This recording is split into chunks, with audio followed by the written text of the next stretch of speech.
ঘরেই তৈরি করে নেওয়া হলো চিকেন বার্গার। তো চলো তোমাদেরকেও একটু দেখাই আজকে কিভাবে চিকেন বার্গার তৈরি করা হয়েছে। এই দেখো, সকালবেলায় এটাকে ম্যারিনেট করে রাখা হয়েছিল। এর মধ্যে সামান্য কিছু মশলা, সোয়া সস, লেবুর রস, একটু লবণ সব কিছু দিয়ে খুব ভালো করে মিক্স করে ফ্রিজে রেখে দিয়েছিলাম। আর প্রায় 7-8 ঘন্টা পরে এখন বার করা হলো। আর এদিকে বাঁধাকপি আর গাজরটাও কাটা হয়ে গেছে। আর এখন এই কাঁচা সবজিগুলোকে একটু চিজ দিয়ে খুব ভালো করে মাখিয়ে নেব।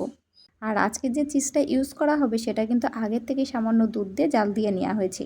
আর এর মধ্যে সামান্য একটু চিলি ফ্লেক্স দিয়ে দেওয়া হয়েছে। তো এবার দেরি না করে ঝটপট করে এখন চিজটা দিয়ে খুব ভালো করে কিন্তু এই সবজিগুলোকে মাখিয়ে রেখে দেওয়া হবে। আর এর মধ্যে এখন দিয়ে দেবো সামান্য একটু চিনি দিয়ে তারপরে কিন্তু খুব ভালো করে এটাকে মিশিয়ে নেব। আর এটাকে ভালো করে মিশিয়ে এখন রেখে দেবো। তো চলো, এখনও অনেক কাজ বাকি আছে। এই যে সেই চিকেনগুলো, এখন এগুলোর গায়ে খুব ভালো করে কোট লাগাতে হবে। তো এখানে নিয়েছি ময়দা, ময়দার মধ্যে সামান্য একটু গোলমরিচের গুঁড়ো, লবণ, লঙ্কার গুঁড়ো, একটু গরম মশলার গুঁড়ো, সামান্য একটু নুন, সমস্ত কিছু দিয়ে মিশিয়ে নিয়েছিলাম। আর এখন দেখো, চিকেনটাকে এপিট ওপিট করে ময়দার কোটটা খুব ভালো করে লাগিয়ে নেওয়া হচ্ছে। আর এইভাবেই কিন্তু আমি প্রত্যেকটা চিকেনের গায়ে খুব ভালো করে এখন ময়দার কোটগুলো লাগিয়ে নেব। একটা একটা করে চিকেনের গায়ে সমস্ত ময়দার কোটগুলো খুব ভালো করে লাগিয়ে নেবার পরে আমি অন্যদিকে একটি পাত্রে বেশ কিছুটা পরিমাণ জল নিয়ে নিয়েছি। সেই জলের মধ্যে আবারও আমি এইভাবে কোট দেওয়া যে চিকেনগুলো ছিল সেগুলো একটু জল ধোয়া মতন করে নিলাম, দিয়ে আবারও দেখো সেই ময়দার মধ্যে লাগাচ্ছি। লাগানোর পরে এবার দেখো চেপে চেপে, মানে বলতে পারি একটু মুষ্টিয়ে মুষ্টিয়ে ময়দাটাকে লাগানো হচ্ছে। এতে কি হবে, যখন চিকেনটা ভাজা হবে তখন চিকেনটা কিন্তু বেশ খাস্তা হবে। একরকম বলতে পারো যে উপরটা খাস্তা, ভেতরটা বেশ চিকেনটা নরম থাকবে। তো খেতেও বেশ ভালো লাগবে। তো চলো, তেল গরম হয়ে গেছে, এখন গরম তেলে এইভাবে আমি কিন্তু ভেজে নেব। এই চিকেনগুলো ভাজতে কিন্তু বেশ খানিকটা সময় লাগে। একদম জোরে হিট দিয়ে যদি খুব তাড়াতাড়ি ভেজে নেওয়া হয় তো ভেতরটা কিন্তু কাঁচা থেকে যাবে। তার জন্য কিন্তু মিডিয়াম আঁচ দিয়ে চিকেনটাকে এপিট ওপিট করে খুব ভালো করে কিন্তু ভেজে নিতে হবে। বলতে পারো একটু সময় ধরে, ধৈর্য ধরে কিন্তু চিকেনটা ভাজতে হবে। তো দেখো, আমার চিকেন ভাজাটা কমপ্লিট হয়ে গেছে। আমি এখন এটা একটা টিস্যুর উপর রেখে দিয়েছি।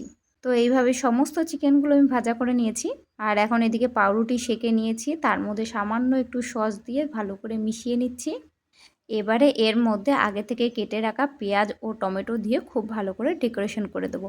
আর কথার ফাঁকে বলাই হয়নি, এই খাবারটা কিন্তু আজকে আবারও আমি বানাচ্ছি না, বানাচ্ছে আমার বর। তো ও বানিয়েছে, আমি একটু ওকে ভিডিও বানিয়ে দিয়েছিলাম আর সেই ভিডিওটাই আমি তোমাদের সাথে শেয়ার করছি। তো এটা কিন্তু খেতে খুব ভালো হয়েছিল। তোমাদের যদি এই ভিডিওটা ভালো লেগে থাকে তাহলে অবশ্যই এইভাবে কিন্তু বাড়িতে বানিয়ে খেতে পারো। খুব বেশি সময়ও লাগে না আর খুব বেশি ঝামেলাও নেই, খুব বেশি জিনিসও লাগে না। তো দেখতেই পাচ্ছ, আগে থেকে চিজ দিয়ে যে সবজিটা রেডি করা হয়েছিল সেই সবজিটা এখন এর মধ্যে কিন্তু দিয়ে দেওয়া হলো। তার উপরে দিয়ে দেওয়া হচ্ছে ভেজে রাখা চিকেন। আর এই ভেজে রাখা চিকেনের উপরে আবারও কিন্তু বেশ খানিকটা করে সস দিয়ে দেওয়া হচ্ছে। সস দেওয়ার পরে তারপরে আবার একটা করে যে রুটি রয়েছে, পাউরুটি, সেই রুটিগুলো চাপা দিয়ে দেওয়া হয়েছে। তো দেখতে কিন্তু বেশ দারুণ লাগছিলো, শুধু দেখতে না, সত্যি বলতে খেতেও কিন্তু দারুণ লাগছিল। তো এই যে আমাদের তিনজনের তিনটে, ছোটোটা আমার সোনামার আর বড় দুটো আমাদের দুজনের। তো দেখেছো দেখতে কত সুন্দর হয়েছে। আর তার সাথে 3টে চিকেন ললিপপও ভাজা করা হয়েছে। আর এই দিকে দেখো, এক কোরিয়ার বয় এসে হাজির। গাড়িটা দেখে আমি তো ভাবছি, ওরে বাপরে বাপ, এত বড় গাড়ি, এত বড় গাড়িতে আমার বর কী অর্ডার দিল হঠাৎ করে। দেখি ভীষণ খুশি হয়ে গেছিলাম। তো খুব আগ্রহ নিয়ে দেখছিলাম যে এর মধ্যে কি আছে, কেননা আমিও জানতাম না যে কি অর্ডার করেছে আর এই প্যাকেটের মধ্যে কি আছে। তো ওই লোকটা ফোনে কথা বলছিল আর প্যাকিংটা ওপেন করছিল। আর সত্যি বলতে আমার যেন ধৈর্য আর ধরছিল না, মনে হচ্ছিল আমি এই প্যাকেটটা খুলে দিই। তো যাই হোক, আমি তাও নিজের মনটাকে আটকে ওখানে চুপ করে দাঁড়িয়েছিলাম আর খুব মন দিয়ে দেখছিলাম উনি যখন প্যাকিংটা ওপেন করছিল। তো প্যাকিংটা ওপেন করার সময় একটুখানি আমি ছবি দেখতে পাই আর ছবি দেখেই বুঝতে পারি যে এর মধ্যে কি আছে। আর এই ছবিটা দেখে আমি ভীষণ খুশি হয়ে গেছি, কারণ ছবিটা দেখেই বুঝতে পেরেছি যে এর মধ্যে কি আছে। আর এত খুশি হওয়ার কারণ আমার ঘরে যে কড়াইগুলো রয়েছে সেগুলো একদম নষ্ট হয়ে গেছে। আমি সবসময় আগে ননস্টিকের কড়াই ইউজ করতাম, আর সত্যি বলতে ননস্টিকের কড়াইগুলো খুব বেশি দিন টেকে না। রান্না করতে করতে কালো রঙটা উঠে গিয়ে ভেতরে সাদা রঙটা বেরিয়ে আসে, আর রান্না করতে গেলে খাবারগুলোও লেগে যায়।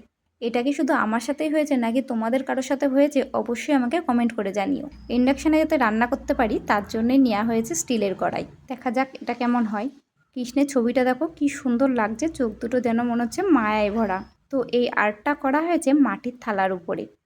এই আর্টটা করেছে আমার বোন।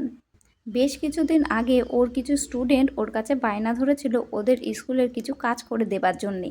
স্টুডেন্টগুলোকে নাকি মাটির থালার উপরে আর্ট করতে দেওয়া হয়েছিল, তাই ও এই কৃষ্ণ ঠাকুরটা এঁকে দিয়েছে আর আমার কাছে ছবি পাঠিয়েছিল।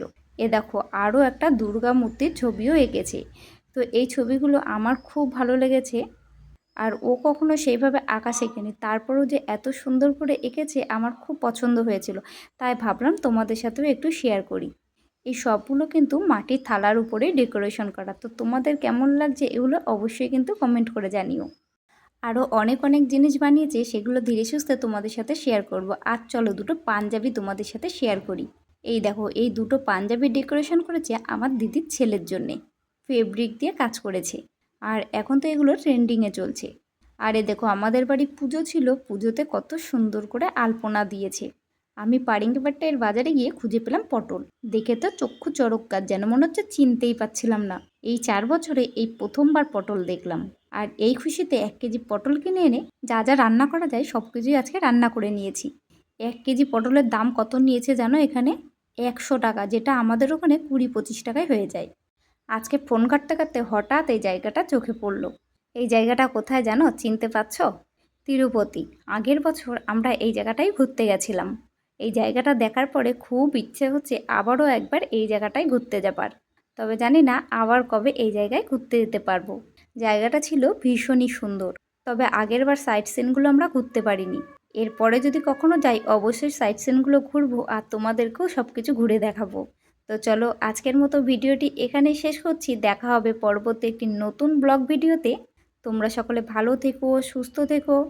আর হ্যাঁ, আমার ভিডিও যদি ভালো লেগে থাকে তাহলে অবশ্যই একটি লাইক, কমেন্ট, শেয়ার করো। আর যদি ইচ্ছে হয় চ্যানেলটি সাবস্ক্রাইব করে রাখতে পারো আরও নতুন নতুন ব্লগ ভিডিও পাওয়ার জন্যে। তো চলো আজকের মতো বিদায় নিচ্ছি এখানেই। দেখা হবে পরবর্তী একটি নতুন দিনে নতুন ব্লগ ভিডিও নিয়ে।